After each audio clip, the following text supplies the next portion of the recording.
Welcome to Go-to-Market Science. In this podcast, we share tangible, actionable playbooks from the trenches, working as go-to-market strategy and RevOps consultants for our clients here at Union Square Consulting, and candid conversations with revenue leaders in the market that have been there. Now let's get into it. I'm sitting with Jeff Perry, the CRO at Carta. Jeff has spent 8 years at Carta, helping grow it from a $20 million company selling cap tables to founders into a $650 million private markets platform. Before Carta, he ran commercial sales at DocuSign through its IPO and spent over a decade at Oracle. Today, we're getting into how Carta beat the limitations of a finite market in order to scale to the size that they have, not by squeezing more out of their core product, but by building and buying entirely new business lines and opening up new types of customers along the way. Thank you so much for joining me, Jeff. Thank you so much for having me. Look forward to our conversation today. Yeah, so you joined Carta back around 2018, I believe. That's correct. What did the business look like then, and what do you think the path forward? What did you think the path forward was going to be? Yeah, so it was late 2018. We looked very different then. We looked much more like a small, scrappy startup. We still had roughly 275 people, but really the focus was still around winning the remainder of the cap table market. And what we did, I think, really well was took what was a services spreadsheet problem, which was cap tables and spreadsheets or managed by lawyers, and put that into the cloud and software. And so it was about how do you do this in a new way with technology that was formerly done by lawyers. And so it was kind of like keep the relationship with the law firm community, and then also continue to win the rest of the market. And fortunately for us, Henry, our CEO, was also simultaneously starting to work on solving a similar problem, a spreadsheet problem and an accounting problem, for venture capital and private equity firms. And so we ended up building out the general ledger that became our investors business now in fund administration. And so, we did a really good job, I think, of winning the rest of the cap table market, and we continue to. It's a healthy, productive, efficient business. But we have now all these new revenue streams that we're building on top of that are all interconnected between, founders, investors, and asset allocators. And it's cool that you guys have kept so closely to your original core product. I hear of so many companies who do this stuff. They build out multiple different products, and then somewhere down the line, they just decide to scrap the original thing and fully rebrand and fully go in the direction of one of their other products. Yeah, I mean, sometimes I guess that happens sort of out of desperation, where if your current product can't make it or doesn't have enough runway to be built into a much bigger business. I think one of the things that we've done really well is take the core of the cap table business that, back when I joined, we had, I think, roughly 5,000 to 6,000 companies on the Carta platform. Now we have 50,000 companies on the platform. And every month there's 500 to 600 new companies that join us. And then we've also started to build additional products to help add value to those founders. So things like our total compensation tool, where we used all the data, the comp and equity data that we have to add more value for founders that are trying to hire and attract talent while also trying to protect the cap table and not have to give away too much, but be competitive in the market. And then we've added tax advisory products, QSBS products. So just the more you can do with the base of customers you had in cap tables. And then we started to do kind of almost like its own company, but build out the fund administration product for venture and private equity firms. So now you're working with founders and companies, and then CFOs and firms, and build out not just fund admin, but this buy and build approach of adding additional products to the fund admin platform to make it even more valuable for CFOs. And the whole premise of what we're trying to do is build a platform that a CFO can operate the back office of for private capital. And everything from the tip of the spear, we've acquired a CRM. So, as you're tracking deals or LPs, everything through all of your expense reporting, your general ledger, your fund formation. Tactic is a company we acquired that helps with fund forecasting and modeling. We do K1s for firms and their funds. We just acquired a law firm to help support with basic compliance and risk services. So all these things that we can do to become hopefully a one-stop shop for a venture firm to run the back office of their firm on. And what made you decide to build out all these different new products and expand kind of laterally rather than just go deeper on what you already had in the beginning? Well, I think, yeah, it started, Henry is an incredible entrepreneur. So he's always thinking about vision and the next thing and what we can continue to add to. Some of it is just, you start to come to realization is like in the cap table business, as I said, like highly efficient business, run extremely well. If it was a standalone company, very successful on its own. But myself or my team can't create more companies or create more rounds of funding for them. So you're almost limited to what the TAM is based off the number of companies that are being created and them having rounds of funding. So to continue to grow and become the larger company that we aspired to, you had to have these other revenue lines to go build into. And it just makes so much sense that why would we not build products for venture and private equity firms who also like have such a great stakeholder component to the portfolio companies that they invest in as well. And so why wouldn't we work with both of those communities to help build products to make the entire experience better for them and have it all on one integrated system that's talking to each other? Absolutely. It all dovetails perfectly together. I love that. And so you guys sell to a lot of different ICPs and buyer personas now, like way more than when you first started. What's been the hardest part of selling to different types of customers that you hadn't sold to before, that your teams weren't familiar with? Yeah, I mean, it sounds extremely complicated, but it's kind of pretty simple as far as what the problem is. It's how do you enable people to understand all the products that we sell and have them be able to properly articulate. Well, first find the problem set that a prospect might be having, and then properly articulate the value proposition that everything we offer now helps solve any of those problems. And you're right, it's very different. The ICPs are different. So, when you're selling a product to a founder, that's very different than selling the investors fund administration product to a CFO or a head of finance at a firm. We've made that even more complicated now because we're going to sell legal services to general counsel, so another ICP within the firms. But for us, that's like the benefit of Carta is all these things that we could do to help make their lives easier and make them more efficient in running their firms or their companies, and that's what it's all about. And like you said, you've acquired a lot of companies as well in this expansion, which has been harder for you, expanding a new process, a new sales motion for a new product, or like absorbing somebody else's sales motion and product? Yeah, good question. I hadn't really thought about that much, but I would say they're like equally challenging, just different. You're trying to expand and grow with an existing product set and into a finite TAM. So that comes with its own challenges of like, how do you continue to win market share? Are there things that you can do from a demand gen and a top of funnel brand perspective to help build awareness? We have the same challenge in like becoming a provider for venture and private equity firms, where a lot of what we did in the earlier years was educate a market on what we have to offer, because many people thought of us as just the cap table company. And we're like, no, we're so much more than that. We have all these other products for firms and for CFOs, not just the founder of a smaller, venture-backed startup. So that's the challenge on like, how do you expand within? Acquisitions come with their own different challenges because you're kind of working through the same ones that you have, but then you also want to make sure you've done everything possible to integrate the go-to-market teams, the product teams, the delivery teams to make sure that you've created a great experience and help sort of connect the dots on why this acquisition makes sense and what piece of the puzzle it fills in for the entire ERP suite that we offer. Mm-hmm. And even just from a branding perspective, I know it's go-to-market science, right? We talk about the science and the operations stuff, but I'm a marketer, so I'm always interested in the marketing side and the branding side. It's hard when a really well-established market knows you specifically for one thing and you have like a big name out there for this one thing.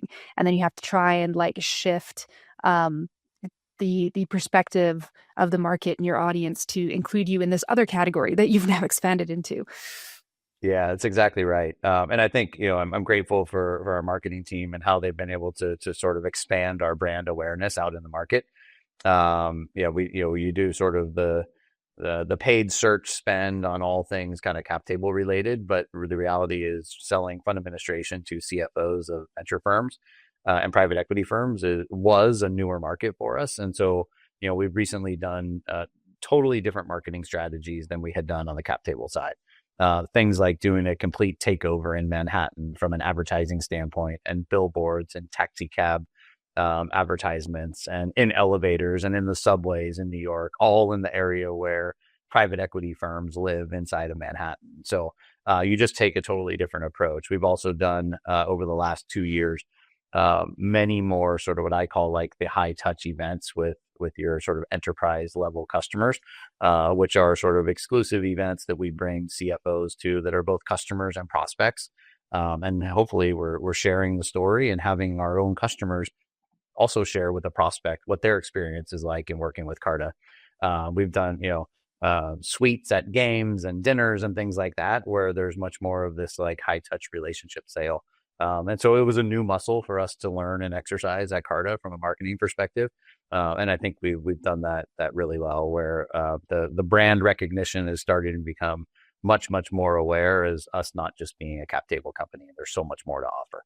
We'll have work to do on the Carta law side now as well, because that's an entire another new market that we're starting to move into and offer for customers. I'm going to sidetrack us just for like a tiny second and ask, what has been your most favorite like guerrilla marketing campaign so far? Like there's a couple things. I probably can't boil it to one, but like we did a big blitz this year, and it was kind of multi-purpose. One was like a West Coast one, and so we did a big sponsorship with the Golden State Warriors. Obviously in the Bay Area, Silicon Valley, the presence of venture capital firms in this area, the audience at Warriors games, or us being able to bring and entertain customers and clients there. Use the Chase Center facilities for different events. Is extremely helpful. We just did one 2 days ago that we called Carta Compass, where we brought customers and prospects together and gave them like an update on all things that we're releasing around AI and our new product sets. So sort of that like high touch thing on the West Coast. And then the Manhattan project that I mentioned, doing that more broadly in New York and generating awareness. Is really good. And then we do some like some sort of cheeky advertising things that our marketing team is really good with, on like billboards and subway advertisement areas. And then there's some things where like we, on the cap table side, we were working with some customers where it was like a subset where we launched a program of like free to be. And so like, come talk to us about like, you're getting companies started and get on Carta. It helped us launch our, no pun intended, but our launch product, which is basically a free product for companies that have raised less than $1 million or have less than 25 stakeholders on the platform. And our premise there was like, market this, make it more broadly known so that early stage founders can get their cap table on Carta. By the way, when the cap table is really simple and early stage before it gets complicated and messy with errors. So get them on early, and then they convert to a paid plan with us as they continue to grow, and hopefully they're successful and grow on Carta as well. Awesome. So we're always thinking of these new sort of catchy marketing things to be able to do to continue to fill top of funnel. All right, I'll pull us back to the operational side, even though I'd love to talk so much more about the marketing side. All right. How did you figure out what the next product should even be? Like, where does that come from? Yeah. So I think it comes a couple ways. Number one is, as I mentioned, Henry Ward, our CEO, he's, brilliant visionary mind, and he's constantly thinking of like the what is next and thinking big, right? Like we don't think about things as like, can this be a $10 million business? We think about this as like, can this be the next $100 million plus business? And then he's taught, I think, all of us that through how he operates.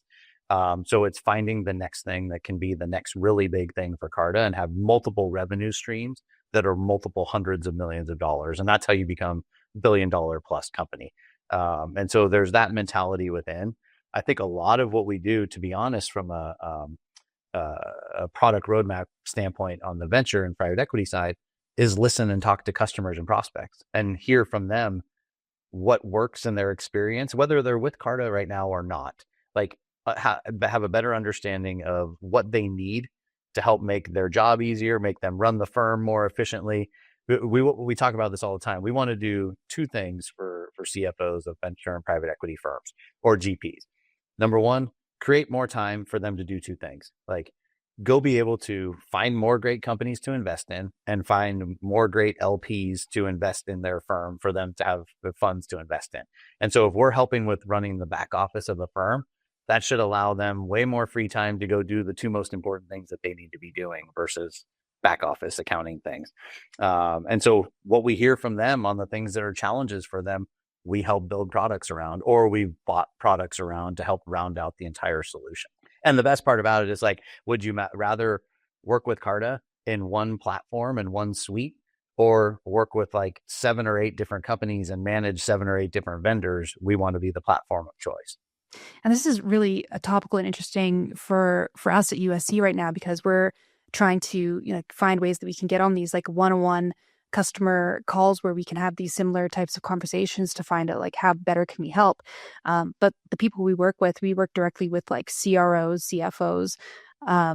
It's hard to get those execs on a call like that because they're so busy. So like, how do you manage to do that when you're just like, hey, let's get on a call because I want to talk about the kind of business you might, or the kind of product line you might want to get from us. I feel like it's hard to get a call like that, right? It definitely is. That's the challenge of sales, right? Like, how do you get someone to like be willing to give up the time to take the call to learn more about what you have to share, right? And that is the challenge. No matter what you're selling, I think it's a challenge for anyone in a seller role.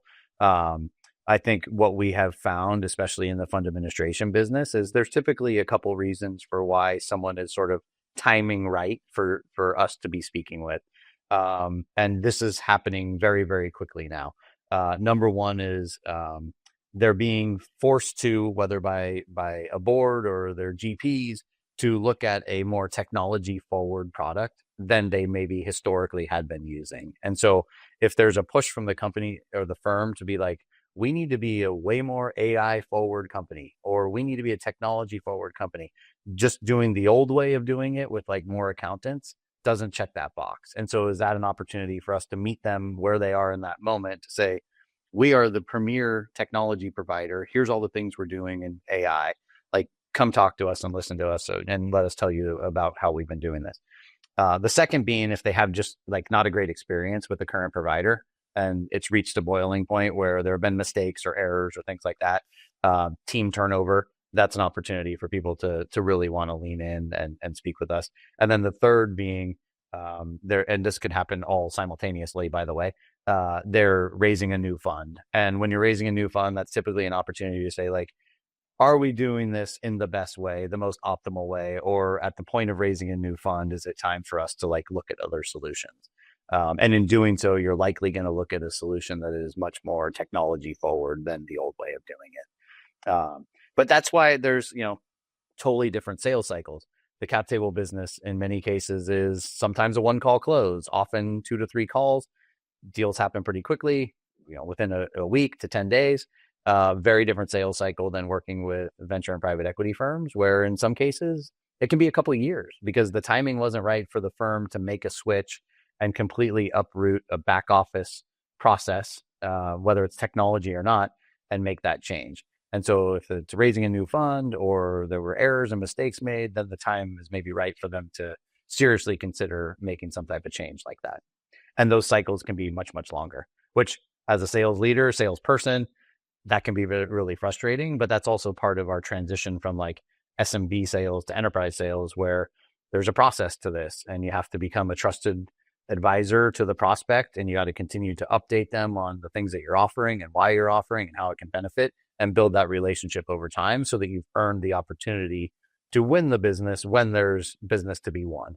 So how are you framing the interviews then with like existing customers that you're not like trying to outbound to sales, to be like a salesperson to them, but you're trying to like find out, get ideas for pain points and what new products you could expand into? Yeah, so there's a couple ways. The first being, I sort of two-parted view. I have a team, we call it a growth team, that basically continues to work with existing customers in fund administration. And their job is twofold. Number one, like make sure that they're having a great experience. Like first and foremost, like our delivery team, are you getting what you need from our fund accountants? Like, are you having a positive experience? That we're all part of that system. There's no like the sale was done and now we forget about them. It's like, make sure this is working really well. And we do that because we want them to be in a good place from a relationship standpoint, so that when they're raising fund 3 or 4 or 5, they've had such a good experience, they naturally keep those funds with Carta, and they typically do. And when we then have an opportunity to say, you know what, we just bought a CRM. We would love to talk to you about other products like a CRM or our tax product or anything else that we're offering to them. We want to make sure they've had a good experience so that you've earned the opportunity to even talk to them about a cross-sell product of something else that you offer. So that's the purpose of like making sure that you've done this, like stay in touch with them. And then I think there's this totally separate conversation that you also have with them. And we have over 2,500 firms on Carta, so you maybe aren't having it with every single one. But there's a subset of customers that like are in this sort of thought leader bucket for us that we check in with periodically. Like, hey, can you help talk to us about your experience with product? What is missing? What works? What do you need? How can we improve to make this whole experience better? And those become like the roadmap informers. These events I mentioned that we do, we've done a couple of them we call symposiums. So we bring, CFOs to nice locations, and have, a day and a half or so of content where we're updating all the things that we're doing. We announce the law firm, we update on AI and all the work that we're doing. But the best part of the agenda that we have for that is roughly, this time it was a 2-hour time block where we broke people into like working groups, and we presented sort of vignette problem scenarios that we're thinking about already, and sort of presented it to them and asked them to like talk about it as a group and tell us like, are we on to something? Are we right? Are we wrong? What is missing? Fill in the blanks for us. And literally by the end of that session, I was walking back to our dinner with our chief product officer, and Rishali, she was like, Jeff, you won't believe it. Some of the stuff we talked about earlier this afternoon, I already was on the phone with the team, and they're already working on building some of this stuff. So it's like, it happens that fast. And like, that's what we are, right? That's the type of company that we are. We're still the 50-person entrepreneur company that can go build fast. We just have much bigger scale now. And that's how we get that feedback and we put it right back into action. That's awesome. Yeah. You got to be fast these days. So you have to, yes. For companies that maybe don't have Carta's scale and resources and maybe can't do like big in-person events like this, what advice would you give them for trying to get these customers on an interview to get ideas for new product lines? You just got to do it smaller scale. Like I know that's not a great answer, but like like we have a little bit more resource now, and because of the pull that we have with larger customers, you're able to do it. But if you're a much smaller company, then you say, hey, can you come to the office and like give me an hour to do like a lunch and learn session and brainstorm with me, and maybe you bring 2 or 3 customers together. So it's not as big as bringing someone to a location or a hotel or something like that, but you got to find sort of what meets within your budget, and also what's like practical to execute against with your customer base. Absolutely.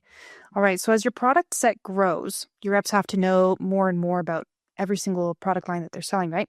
So how do you keep them effective when they're being asked to sell across this widening portfolio? It's tough, but a ton of enablement to make sure that everyone, going through certification processes and making sure that everyone understands the value proposition for not just the core product, but all the other things that we can do. And then it's a repetition. Like the only way you really get good at it is by having more conversations with customers and prospects. And then there's also like a little bit of just sort of like the common sense part of sale, and like the intuition of like reading the room and understanding where the customer or prospect is at. There are plenty of firms that they're not ready for everything that we have to offer, or like it might not just be the best fit for them.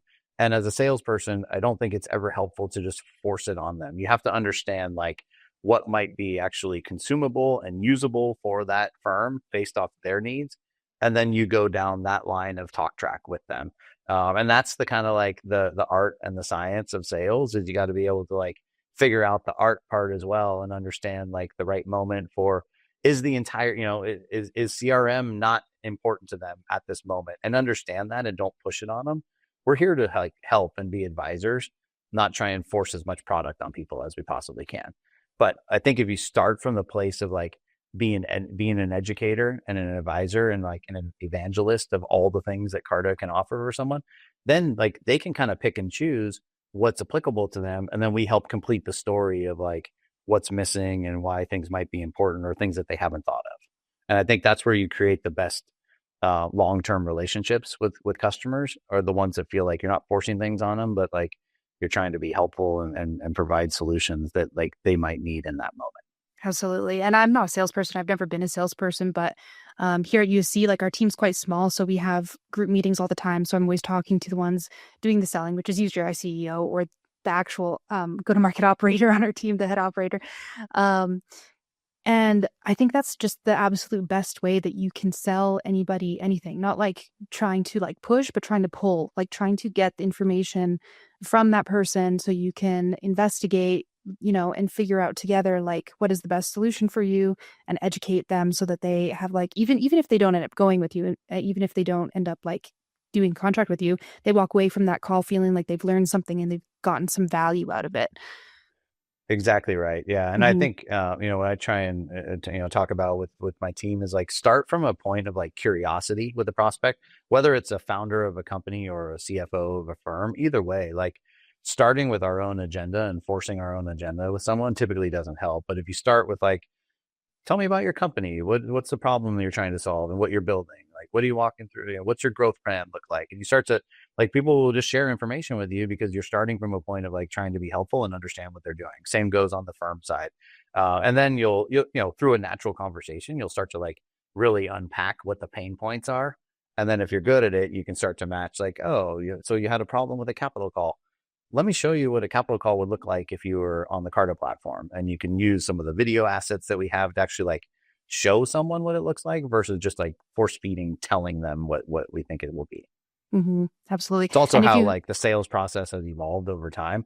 It used to be just like, you didn't have all these assets available. So it was just like, you got to tell them what you're going to do. Right. And now there's, just a totally shift in like resources available, like the things that you can share with the prospect and showing them how you actually do this and what it looks like, what it would look like in their environment.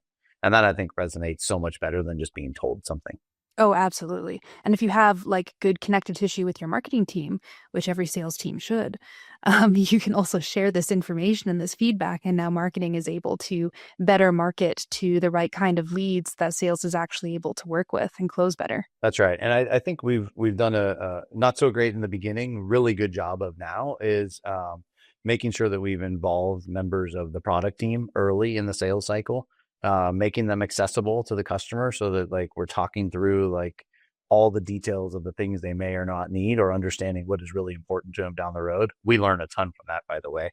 And then also making sure that we've had an opportunity to introduce them to what their post-sales team will be, because that's what they really care about. Like the technology will be great. They believe that, but they also still want to understand like, who are the people that I'm going to work with once I become a customer, and having those introductions done and getting them comfortable with the type of people and the caliber of people that we have is really helpful too. Quick pause. Everything we talk about on this show, diagnosing go-to-market ops, prioritizing projects for revenue impact, processes, metrics, insights, building a predictable go-to-market engine, we've built frameworks for all of it. They're free and ungated on our website, unionsquareconsulting.com/frameworks. The link will also be in the show notes, so make sure you check that out. All right, back to the episode. I'm just thinking about this now, like everything that we've talked about so far, I feel like it's all, the core of it really is having a customer-centered business. Like you're developing product lines for your customer, like from the mouths of your customers, like what they actually need in their day-to-day, not just what you think will sell well, and then you try to push that, through to the way that you sell and the way that you take care of them after the sell. And we love a customer-centric company. Well, and I think, I've been doing this for a while now, many years at Oracle and DocuSign and Carta, but, I think like the one thing that hasn't changed is like people are looking for someone that is, maybe a bit more educated in sort of what they do and how they're doing it. And they want to like be given some value and taught something about how they can maybe do it better. And if it comes from a genuine place of being a trusted advisor, I think that's very, very well received from a prospect that hopefully becomes a customer. Absolutely. And when you build this type of relationship with your customers, like off the hop, and you're just consistently delivering on things that they need and value, I mean, it's a recurring revenue company, right? So your NRR, GRR is super important. These customers are way less likely to churn if they're feeling heard from the very start, and they're being given what they need from the very beginning. That's right. And like what has really changed the most in all of this is, at least over through my career, is there was never so much information as available and accessible for people, like pre-call. So like if you were going to potentially be a fund admin customer of ours, you come to the first call with so much more knowledge about like Carta, our competitors, the offering, the industry than anyone could have ever had before, because of the ability to search it and AI. Like you have all these things like that you already know about what I'm probably going to tell you, which means you have to be that much better prepared for when we have that first call to make an assumption that you do know some things, but maybe you don't know all of it, and help put all those pieces to the puzzle together. Absolutely. Like this is the same with the UC. Like this is why we have such an emphasis on our frameworks and like giving away so much free content on all of the strategies that we use with clients all the time. Because it's like we have consulting in our name, but it's the consulting part is just like the tip of the iceberg, right? So we give all of that stuff away. The real value is in the execution. But if we can like teach our audience and our market about the things that we believe in and the things that make businesses more effective and efficient in their go-to-market operations, like as soon as we get on those calls with them, they already know what's going on, and now all we have to do is help them execute it. That's right. And we do this too. There's a guy internally here named Peter Walker. If you don't follow Peter, you should. He is basically our data analytics a person here. And I get asked all the time, like, do we charge for data and the analytics that Peter produces? We're like, absolutely not. Like, we produce these things off of all the Carta data about founders, about investors, about state of the market, and we do that because like we want to be thought of as the thought partner for the whole venture and private equity ecosystem of founders and investors. And that data Peter publishes for the good of the greater Carta community. Hopefully, if you like the data and believe in it, then you're like, oh, Carta's onto something. Like, I should probably talk to them about their products too. But I think that's one of the benefits of the things that we can provide that we don't actually have to monetize yet. Yeah, I'm gonna have to follow him because I do follow like Carta's benchmark reports and studies that you guys I believe we've used data from some of your studies and some of our content for sure. I bet they're his and you don't even know it. So yeah. Oh, absolutely. Yeah. And he'll love that I'm giving him a commercial here too. He's fabulous, but Yeah. he does a great job with all of our data. So every time you add products and customer types, territory and capacity, they're going to get more complicated, right? So how do we think about designing territories and planning capacity through all that? I always try and compartmentalize these things. So like, it's not just one answer for me across the entire organization. It's like, okay, the cap table business, I work with my leader on that business and say, okay, we're going to grow at X percentage. And so our net new business number is X. We need it to go to Y. Like, what do we need from a top of funnel standpoint to be able to build pipeline, to be able to execute against that? How many AEs do we need for that? What's the appropriate quota for that? And we want to set quotas that are like, I call like reasonably aggressive. Like, we want people to attain and earn really, really well. We also are at a company where like we want to be successful, and like everyone that's at Carta wants the company to succeed too. And so we should be signing up for the aggressive number so that we have we've built a great company. So you kind of go through that exercise of each of the businesses to figure out the appropriate capacity build from a target, a quota standpoint. And then the tricky part to it is there's some of the more established businesses where it's not easy to do, but like you kind of can do it based off the experience that you have from multiple years of building these orgs. Then there's some of these newer ones, whether it's an acquisition or like the new Carta law firm, where like we just don't have as much historical data to be able to like design the future of the org or what next year's quota plans look like. So you go off of like best practices and the data that you have, and then like, where are you trying to expand? And like, do you have enough presence on the West Coast and the East Coast and in Europe and in Asia, and figuring out like what you need to properly cover those models to build top of funnel, progress current pipeline, and execute on the late stage stuff. And so I think you can kind of work through each of the segments of the business with that mindset. it all starts to come together. Was there anything like back when you guys were still around $50 million in revenue? Did anything fail when you were trying to do this and you're Oh expanding yeah. newer product lines? Tell me Yeah, something about that. definitely. Yeah, I'll give the example. I'm not afraid to share the mistakes. We make them, but it's one of the great things about Carta and like what Henry is pushed on us. Like we often make mistakes, and that's okay. But like number one thing he always tells me is like if we made a mistake, just make sure did we learn something from it and did we course correct it quickly. Like don't wait and keep making the same mistakes. Like figure it out and pivot if needed, but also keep experimenting with what you need to do to find the next growth vectors. So yeah, we made mistakes. Like when we first took, so our Carta total compensation product is basically, we took all the data that we have, both cash and equity compensation across now 50,000 companies. And we said, we actually have the best comp data on the planet. We can tell a founder exactly what they should pay a director of marketing. They're a Series C company. Here's how much cash comp they should get. Here's how much equity they should get, based on what the market says, not Carta. We're just telling you what the market says. You can decide, do you want to pay at the 75th percentile or the 125th percentile? That's up to you, but we tell you what the market standard is. That allows the founder to make sure they're not giving away too much equity and comp, but also allows them to know that they're paying fairly in what the market says that should be, right? So when we first built this product, we said, well, we probably need a separate sales team. What do you want to, you call it a co-prime team or a separate team that like just sells the total compensation product? And we thought specialization, need to learn something new. Different, in some cases you're working with like, a head of HR or someone like that. So it's a different ICP. So build a separate sales team to do that. And we did that. And we had some success and then it slowed down and then we had it kind of was inconsistent.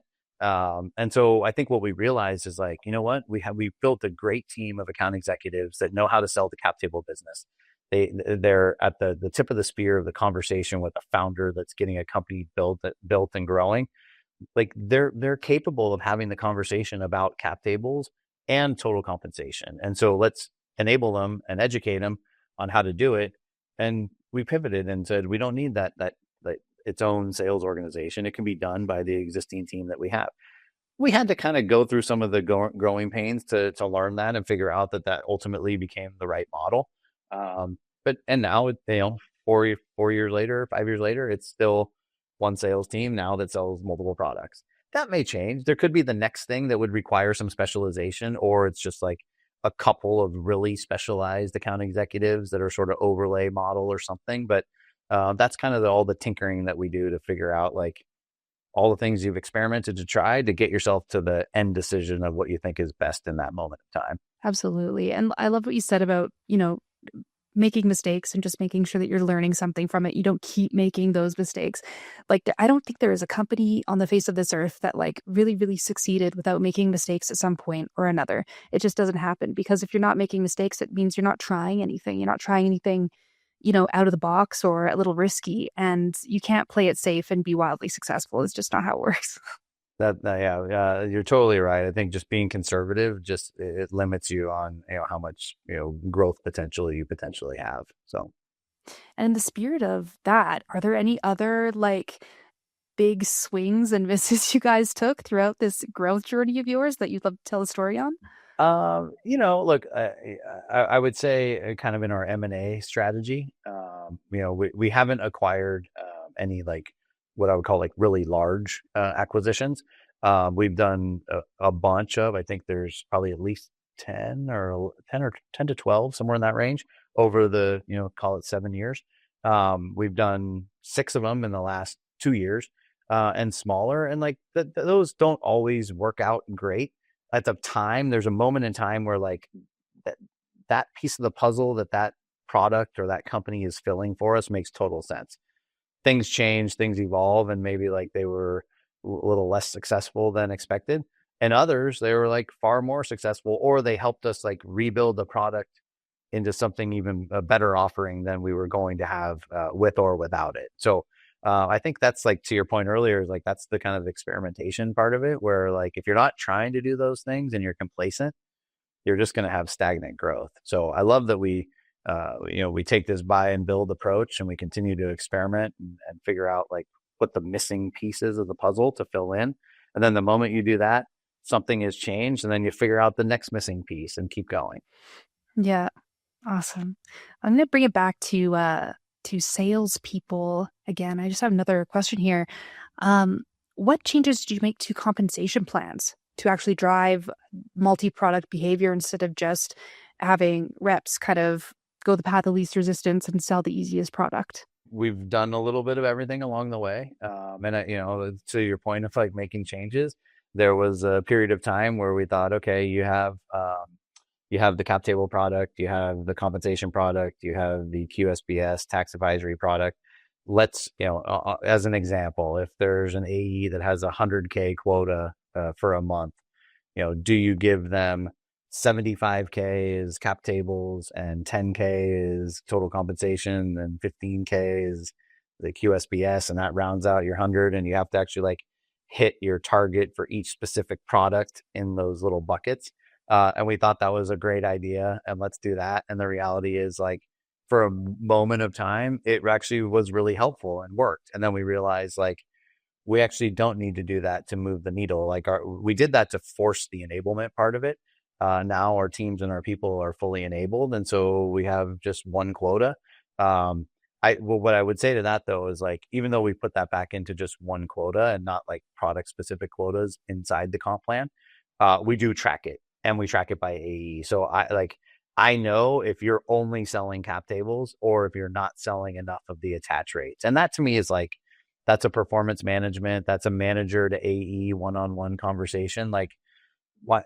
Like, let me help you. Like, let me understand, because if you're closing 100K and you didn't close any total compensation, I feel like you're missing an opportunity to get into your accelerators. Let's talk about like why you seem to be unable to best position the other products too. And let's help you. So we of course close more revenue. You of course make way more money. And so you use that as sort of like the how to coach and enable piece of it. And how, I don't want to assume here, but like how complicated did that become as you grew all these product lines out? It becomes very complicated. And then all of a sudden, like, because that's the company's business. I have the same in the venture and business, and then the same in the private equity business. So all of a sudden you have, different types of plans for each segment of the business, and it gets really complicated. And sometimes like the intentions are right, but you've just started to over engineer things that don't need to be that complicated. And so sometimes like simpler is better, as long as you have people doing what you consider to be the right behaviors and generating pipeline and progressing pipeline. Like the rest of it, try and keep it as simple as possible. But it almost feels like as you mature, you're like, well, we've gotten so much bigger and all, like we have to become more complicated just because we're bigger. And the reality is like, can you actually simplify and make things easier? And then you have a better chance, I think, of growing faster. So we're in that phase now. Yeah. And like, it just reminded me of trying to get reps to collect the right data into the CRM. Like if you make things way too complicated, they're not going to do it. Yeah. I've probably become a little less popular around the end of the months when I'm pinging people about certain deals. Like, why is this close date not right? What are the probability? But to me, like we have a level of expectation that like that's why you're paid your salary, is to like keep your pipeline up to date in our system. It's like, that's just a core requirement. I understand there's, some slip here and there, but the reality is like attention to detail matters. Like I see it as like, if it's the same person over and over having the same problem, then maybe like this isn't the right place for you, or you're not in the right role. And I don't tolerate the excuse of like, well, it doesn't matter because he or she is a top performer, so who cares? Let them just manage their pipeline the way they want to. Like that to me is unacceptable. Like everyone's got to operate under the same rules to create some consistency across the organization. It's the only way that me and my leaders are able to assess the health of the pipeline and where we're at in stages. So some of it is like, the reprimanding here and there, but I think for the most part, like we actually have a pretty lean team here. And everyone does a pretty good job of staying on top of the details and understanding the why behind it. Absolutely. And like speaking as a go-to-market ops firm, like we we work so much in like helping people clean up the technical debt of CRMs that have completely inconsistent data from that kind of thing happening. And like you said, like it's not about well, it's a part of it is about helping your reps close more deals and succeed as a salesperson, of course, but just because they're already successful, it doesn't mean that like, oh, now we don't need to collect data anymore, because you still need that data, It's right? I You could can argue be it's more important, oh, right? oh yeah, Yeah, absolutely. yeah, Yeah, like you yeah. could be the best salesperson in the world and you still need to be collecting that data and collecting it consistently the same way that everyone else collects it, or else, your RevOps people, your sales managers, your CRO, like all the people that are needing to analyze that data and work with it to make decisions about the business, um, they if the data is inconsistent and completely incorrect, then n- not only does it make it hard to make those decisions, but you could be making the completely wrong decisions based off of data that's not even telling the truth, and then that's bad. Exactly right. And if I ever need to, if someone tells me, "Oh, it's so tedious to have to do this," I can just pull Yeah. up their calendar and say, "I happen to find a free window of time in your calendar. You can update your pipeline at this time." So, and no one Yeah. wants to have that conversation with me, so No. it usually works out pretty well. Yeah. That reminds me of a quote I can't remember where I saw it, but I saw it recently and it's just stuck in my head. I can make you feel better or I can make you be better, but I can't do both at the same time. Makes sense. Yeah. Yeah. All right. So I want to talk a little bit about your expansion strategy because, so much of your business is expanding into that product white space and upsells and all that stuff. So you have this vast, vast product white space. Who owns expansion of that and how do you go about it? Yeah. So expansion can mean different things to different people. I think for Carta, it means different things, but I'll try and explain. On the expansion side for cap tables, the way we treat expansion is you're a customer and you have 50 stakeholders on your cap table and you raise your Series B and you now have a couple new investors. And as a result of raising your Series B, you've hired 10 new employees. And so now what was 50 stakeholders on your cap table has become 63. And so we then charge more because that's our version of seat-based modeling. So we charge by stakeholder on the cap table. And so we charge more because your cap table has expanded, right? And so that's expansion. That to me is different than cross-sell, upsell, which is I bought cap table and now I'm buying total compensation and I'm buying QSBS as well. And so there's expansion and cross sell on the cap table side. I can't control the expansion part of that. Like I can't control if you're going to fundraise or hire people. It's just subject to like the reporting of it, which is done by the leader of our CSM team, who manages the renewals, and that's all done at point of renewal. Very different on there's not like natural expansion like that on the fund administration side, just because the product isn't charged that way, or designed that way. Expansion is more of like the cross sell upsell, which is adding more products. Or good news, you were my fund admin provider when I started my first raising fund of 25 million. And then I stayed with you and we raised another one for 100 million. And now we're raising fund 3 for 200 million. And that is, our version of expansion. It's also upsell. That's where we like, if you think about sort of expanding from like the first point of sale with the customer, and the longevity, the lifetime of them being a customer, what started as maybe a 50K customer becomes $1 million customer over time when they put more funds on Carta and add more products to it as well. And so once you've expanded these customers, how do you make sure that they're actually adopting and onboarding properly across all their new products? Yeah. So again, separate answers by team, but on the cap table side, we have an implementations team that helps make sure they literally chase down founders because, founders get busy, right? Typically, it's one person, they're in a 3-person company, they're doing everything. Their lawyer tells them to sign up on Carta, they do. And then the Carta team is waiting for them to actually like send over their cap table and get the spreadsheet implemented so we can actually start the process of issuing their equity and all that. And so we have a team that chases. We do have some fall off. There's some people that actually like don't ever implement, which is crazy to me because they bought, and that's a small amount because our team does a really good job of chasing them down.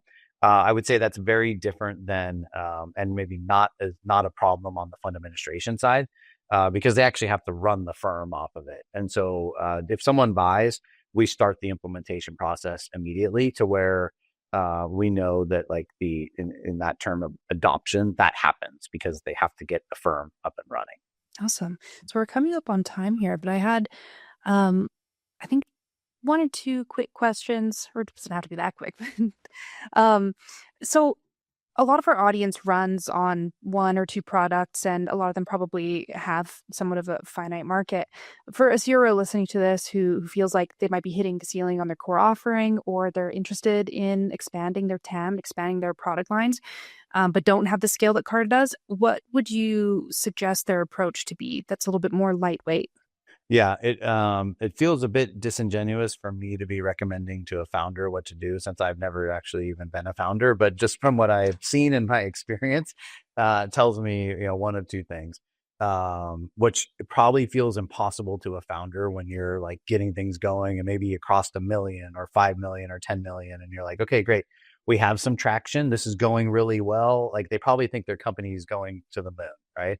The reality is there's some point where like the TAM probably runs out or so there's competitive push or whatever it might be, where in that moment and like you're in year 1, 2, 3 and you're like got the traction, like are you already thinking about the next products to be built, which is probably hard to do because you're just thinking about the one that you built to try and get the company off the ground. But if you're not thinking that way, it's one of the things I learned, I think, the most from Henry and working with him. And one of the things I admire the most is always thinking about like the next thing. And so if you're not doing that as a founder, you're probably falling behind. And I don't mean that like threatening or scary, but that's just kind of the reality of the world. And especially with AI, how fast things are moving.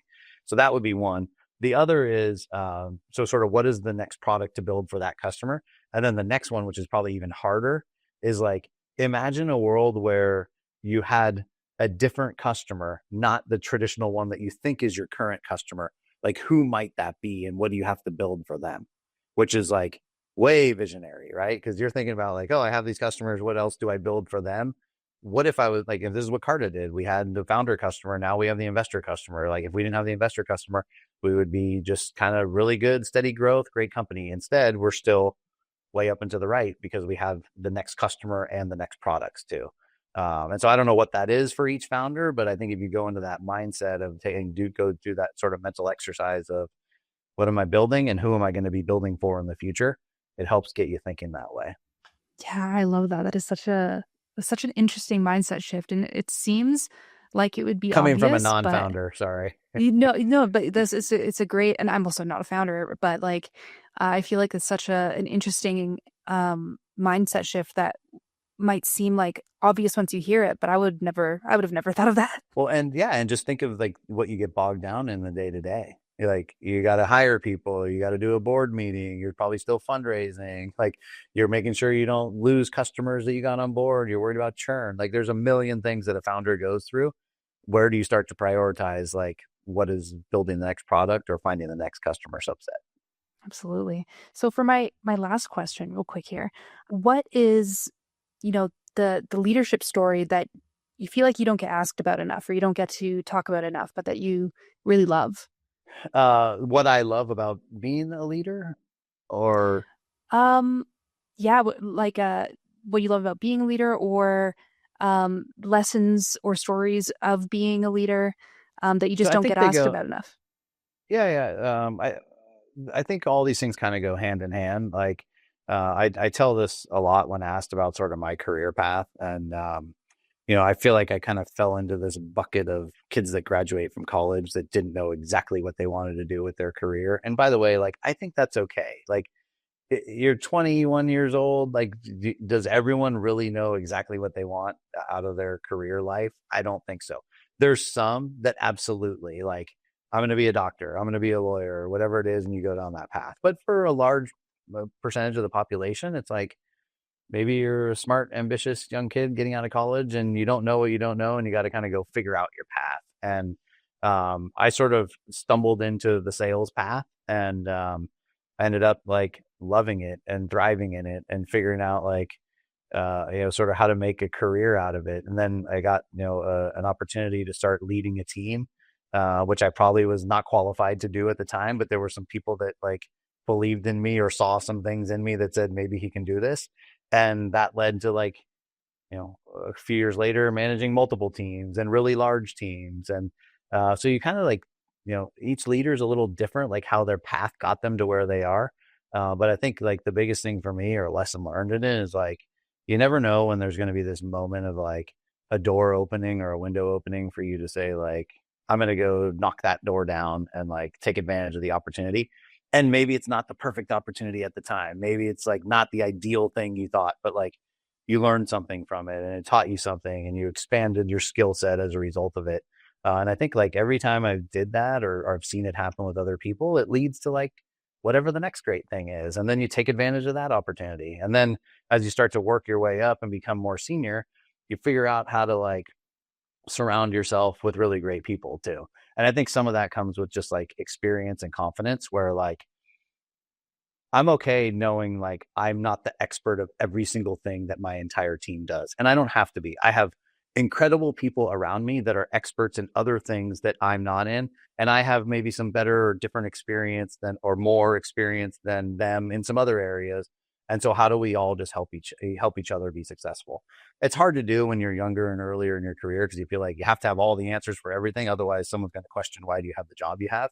I think over time, you start to realize like that doesn't matter. You can throw your ego out the window and just say, how do you surround yourself with the best possible people to make all of us successful? And then once you do that, how do you get even more people underneath all those people to be doing the same? And then you build this solid, stable, consistent organization that creates success and productivity and career roadmap and career opportunity for everyone that's part of the orgs that you built and your ecosystem of friends and talent that you build in community along the way. Absolutely. I resonate with that so much. And it's like there are so many amazing people out there, and sometimes it can be hard to find the right ones, when you're building an organization or trying to build your network. But it's so important to not just find the right people who lift you up in like an intellectual sense and like a career sense and knowledge sense, but also in that humanity sense. And they're type of people who work hard, but are also, helping people up the ladder behind them as well. Yeah. And like find some great mentors that like believe in you and like take an interest in you. I was fortunate to have that along the way. I feel like in my role now, I think I do. I like to hope people feel that way, but I try and like pay it back what was done for me along the way. And, though there's a bunch of folks that are part of our organization that will, for the next several decades, will be great sales leaders or whatever else they want to do because of the time and experience like we had together in building Carta here. So it's really cool and fun to be a part of. Awesome. That's so special. I love that. All right, Jeff. So if people listening want to find you and follow you, where can they do that? Yeah, not in a stalker way, but just no stalkers, but just please, LinkedIn's probably best. Jeff Perry, Carta. And I'm happy to connect with anyone. Happy to answer questions. I love the community of founders and investors and startups and software. So more people to connect with, the better. So thank you for having me today too. Yeah, thank you so much. And the link to Jeff's LinkedIn will be in the show notes as well. So thank you so much, Jeff, for having you on. This is great. Awesome. Thanks for having me. Great chatting with you. Thanks for listening to the episode. If this resonated, please give us a 5-star rating and a follow. It helps us reach more people, and you get our latest and greatest content without having to search for it. And if you're looking for hands-on help in go-to-market strategy and/or RevOps, please reach out to us. We help our clients with everything from annual planning to improving processes in go-to-market, implementing systems to support those processes, and go-to-market AI. We're always happy to offer a free consultation to help you identify the best opportunities to improve your go-to-market engine with or without our help. You can find us at unionsquareconsulting.com, and the info will be in our show notes.